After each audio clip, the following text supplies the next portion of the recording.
નમસ્તે ખેડૂત મિત્રો, હું મનોજ નોન્યુ સીડ્સ કંપનીમાંથી. આજે આપણે પુણે ફાર્મ પર છીએ, જે આપણું રિસર્ચ ફાર્મ છે. ત્યાં તમે જોઈ શકો છો ઇન્સેક્ટ નેટની અંદર પપૈયાનું કઈ રીતે વાવેતર કરેલું છે. એનું ફ્રૂટ સેટિંગ તમે જુઓ. 10 ગુઠાની અંદર વાવેતર છે.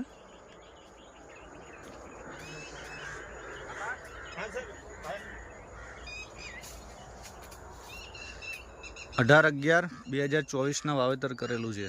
ટ્રાન્સપ્લાન્ટિંગ. એક બી છોડવો વાયરસવાળો નથી.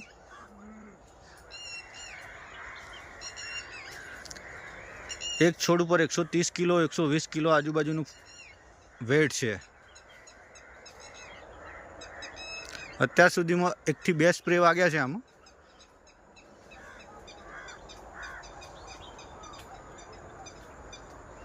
પહેલું હાર્વેસ્ટિંગ 230 દિવસમાં પહેલું હાર્વેસ્ટિંગ આવેલું એનું.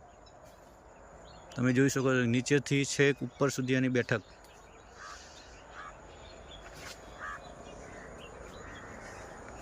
આની હાઇટ કરીબન 14 થી 15 ફીટની છે.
Thank you.